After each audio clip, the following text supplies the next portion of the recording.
Hey y'all, it's Nay. Welcome back to my little corner of YouTube. Today we are talking about Aftersun episode 4, so episode 28, I believe, of Love Island USA season 8. So let's just get into it. I mentioned in my last video that one day Netflix is going to do a documentary on Love Island, probably the entire franchise, UK and USA. And I said that because of the fact that there's so many bad things that happen on the part of production on this show. And I actually want to elaborate on that a bit. A while back, maybe about a year ago at this point, I covered the Netflix documentary on Jerry Springer. It's called Fights Camera Action. That name is clever as hell. But I actually really recommend watching both the documentary and of course my commentary on the documentary to kind of get a better idea of what I mean. And you probably already know, I think the Jerry Springer show is such a good / bad, however you want to read it, representation of the power that production has. And I walked into watching that documentary actually kind of excited about it because I was like, oh, you know, I'm not going to say I used to watch the show. I did used to watch it, but I'm not going to say I used to watch it when I was a kid, but I spent a lot of time with grandparents and great-grandparents when I was a kid, and they always watched that show. And so I would overhear it and, you know, stuff like that. Things of that nature, to borrow a line from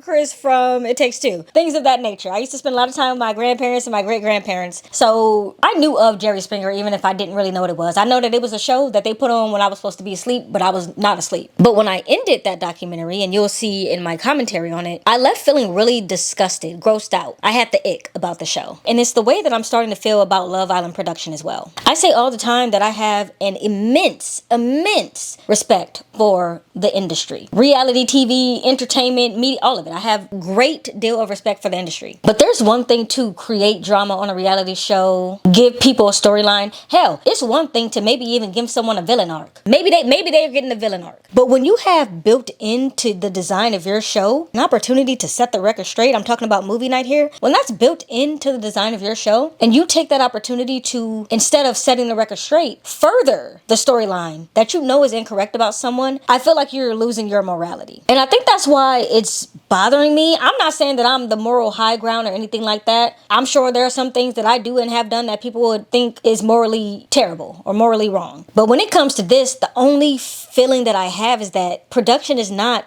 being morally responsible. They're being reckless. I used the word reckless in the live stream from last week, not this most recent one. Maybe I did. They're being reckless and intentionally reckless. And I can't get on board with that. I'm leaving feeling really grossed out after this season. And I know there's still a week left and I'll probably cover this show next year. I'm going to have to sit on it though. Because I'm leaving. I have the ick when it comes to Love Island. I do. I feel like it is grossly negligent. It's gross negligence at this point. And so that's why I say that there's going to be a documentary about this franchise sometime in the future. And they might even be worse than Jerry Springer's production. And Jerry Springer's production was terrible. Hello, it's past Nay. So I'm recording this part of this video earlier in the day because I just want to edit it and have it ready to insert. So if anything looks different, that's why. Because we are nearing the end of this season and I have gained a metric ton of new subscribers, I wanted to come in and kind of tell you guys how my channel runs during the off season so that you're not like, where did she go? She fell off the face of the earth. And what I mean by the off season is, for me, whenever I'm done covering a show that is a really heavy lift, like a lot of editing, a lot of lives, that kind of stuff. Love is Blind. Obviously, Love Island is 6 different videos a week that I'm editing. 1 live a week, maybe even more than that. And so it's a lot of work, right? Whenever I'm done covering major shows like this, I always take a break. I have to take breaks in my channel. I can't keep going and going and going. I am not the Energizer Bunny. So as we near the end of this season, I just kind of want to let y'all know what to expect. I'm taking a break after this season is over. I believe that the season ends on the 12th of July. So that's not tomorrow, but this next week coming Sunday. My channel will be quiet from that Sunday until August 12th. So I'm going to be gone for a month. Don't think I'm disappearing off of YouTube. I will be back. I just need to take a break and refresh. Stop looking at Premiere Pro for 5 to 6 hours a night. I just need that for my mental health. I don't know about anybody else, but that's what I need. So I'll be gone for a month. I will be back in August. I'm going to be covering, I already know what I'm doing. I'm going to be covering some fun stuff, some movies that I want to cover. Some of you know I have stated that horror movies are my favorite genre of movies.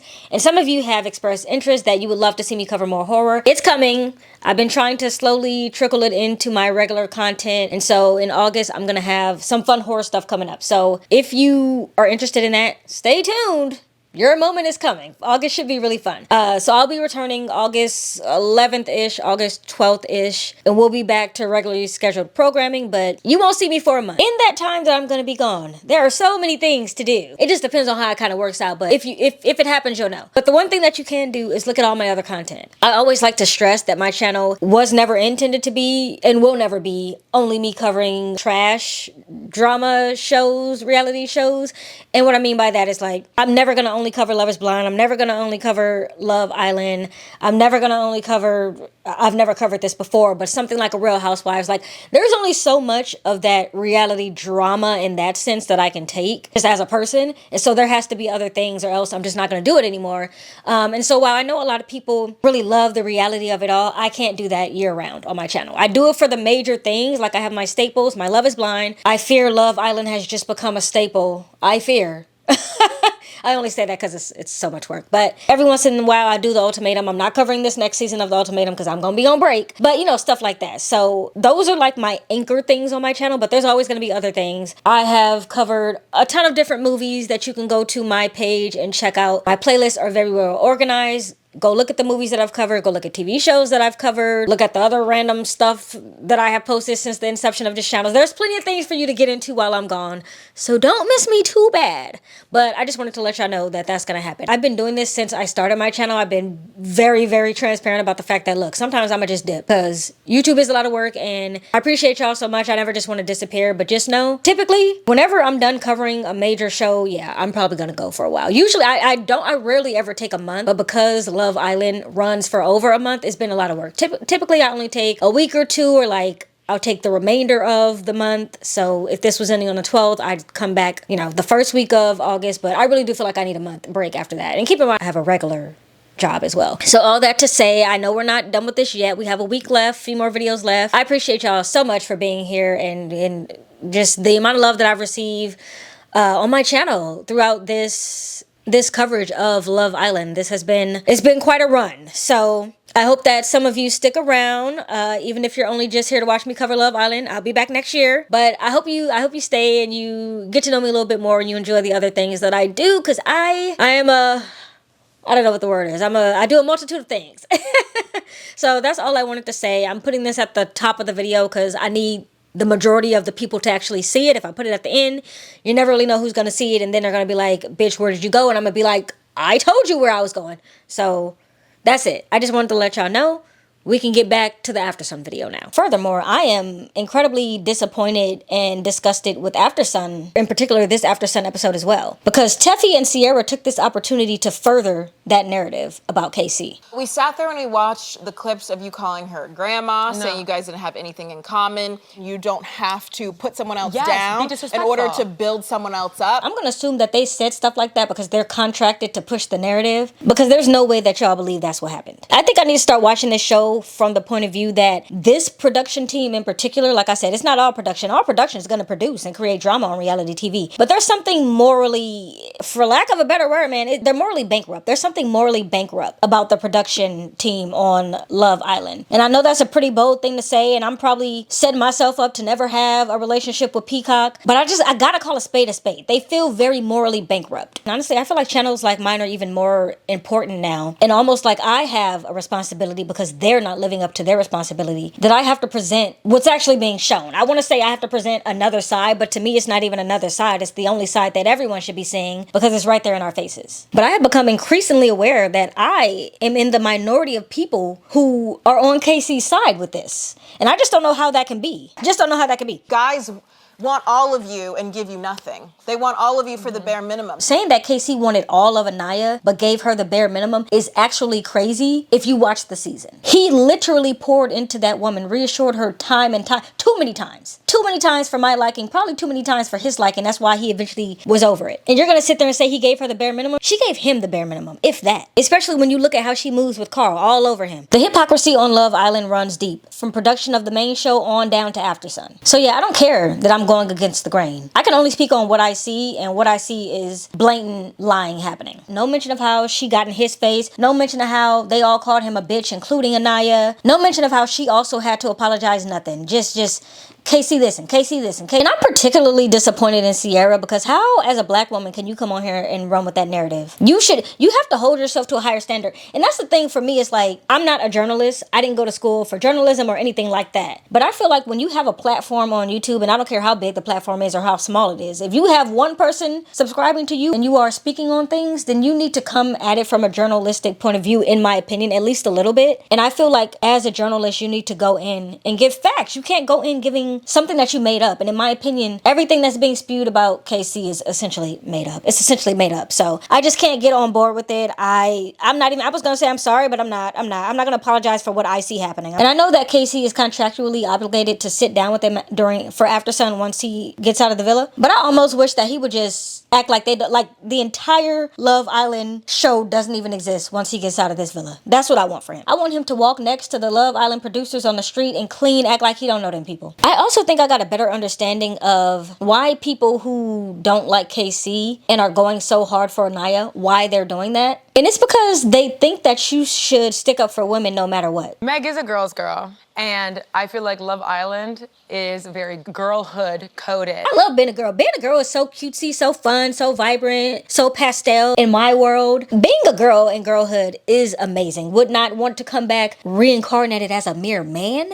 Ew. But to me, girlhood does not mean defending other women no matter what. Like, no matter what they do wrong, I'm sticking beside them. And that's why I always give a caveat to, I'm rooting for everybody black, so long as they deserve to be rooted for. I'm not gonna blindly, I just think I'm not gonna it's like, it really is like MAGA, y'all. Like, I can't, C really hit the nail on the head when he said that, because it really is like that. They will follow that man no matter what. He could tell them people the sky is green. They'll look up, they'll see that it's not, and they'll say, well, if he said that shit must be. I'm not blindly following somebody like that, and I'm not gonna blindly hype up another woman just for the sake of girlhood. Girlhood is also calling your friends out when they're wrong. Girlhood is also calling other women out when they're wrong. I just feel like y'all idea of girlhood is twisted. If y'all version of girlhood is someone like Aniya telling her supposed best friend to stick with a man that's doing her dirty blatantly, then I don't want girlhood. I don't want it. But I figured that's why they are calling people like me misogynistic, because they think it should be girls for girls no matter what. Use your noggins. Y'all don't be using y'all noggins enough for me. I tell y'all that all the time. Also, it is the 4th of July, so if you hear some fireworks, I think they're getting started, even though it's not even dark yet. Anyway, that's that on that. Y'all know how I feel about it. We had 5 Islanders get dumped last night, so obviously all 5 of them were on Aftersun today. And Caleb said something really interesting. Was Kenzie the one that you wanted when you initially got there, or was there someone else that maybe caught your eye? Melanie was really pretty.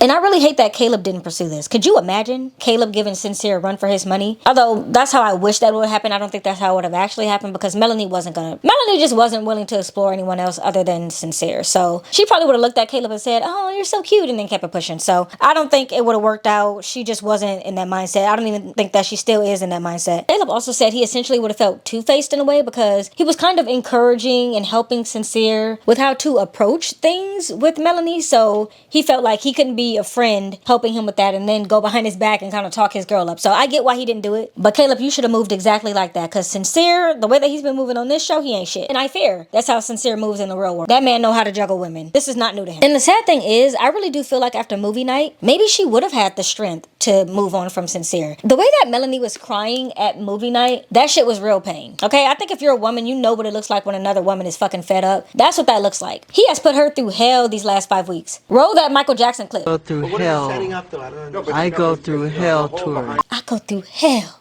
I go through hell, Torin. So I think she probably would have actually started to want to move on. But the problem is, she has someone who is calling herself her best friend in her ear saying, no, girl, I'm Team Sincere, girl. That's your man, girl. Go get your man, girl. That's girlhood, though. Y'all like that. Y'all like that, girl? Hopefully, Melanie follows Parmita's advice instead. And I'm going to just go ahead and say it. Caleb might have been the only one in that damn villa with some common sense. I've been warning him since I was in there that, you know, Kenzie does kind of moving away.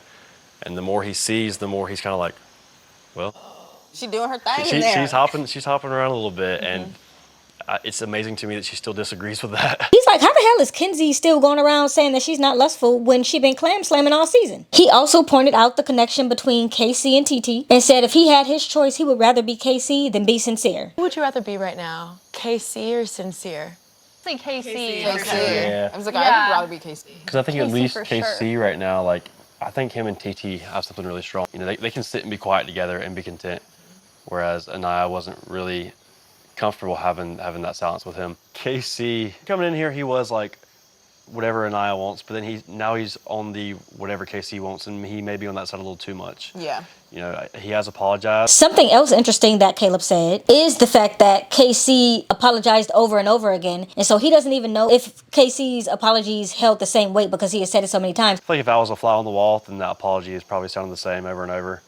And Aniya's probably to the point where she's like, okay, does this even mean much? And I find that to be interesting because both Aniya and Aniya's defenders have said, well, he's never apologized. If he would have just apologized from the beginning, everything could have been cool. Why did he wait till movie night to apologize? Trinity was yelling at him. You're only taking up for it because it's being shown. No, he apologized before that. Again, you weren't listening to him. You were too busy cutting him off and calling him a bitch. So you never heard him apologize. Caleb just said right here, and Caleb's in the villa, he said it to mean that he thinks that Aniya was over the apologies. But no, Aniya never heard the apologies. She thinks that the first time he apologized was movie night.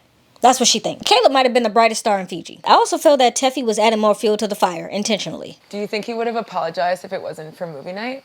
Yeah. And I don't think that she received the answer that she wanted, so she moved on. But I feel like if they would have given a different answer, she would have dug into it. You know how we know he would have apologized if it weren't for movie night? Because he already did. He already did. You guys are, I don't know what, y'all are watching from a different planet. Like I said, y'all watching from opposite planet, where stuff that I saw happen didn't happen in y'all world. I loved Amora's segments with her parents. I think they're so cute, and her dog. Her mom says she's only been watching clips, and her daddy said he ain't watching that. Dad, what did you think? He didn't watch any of it.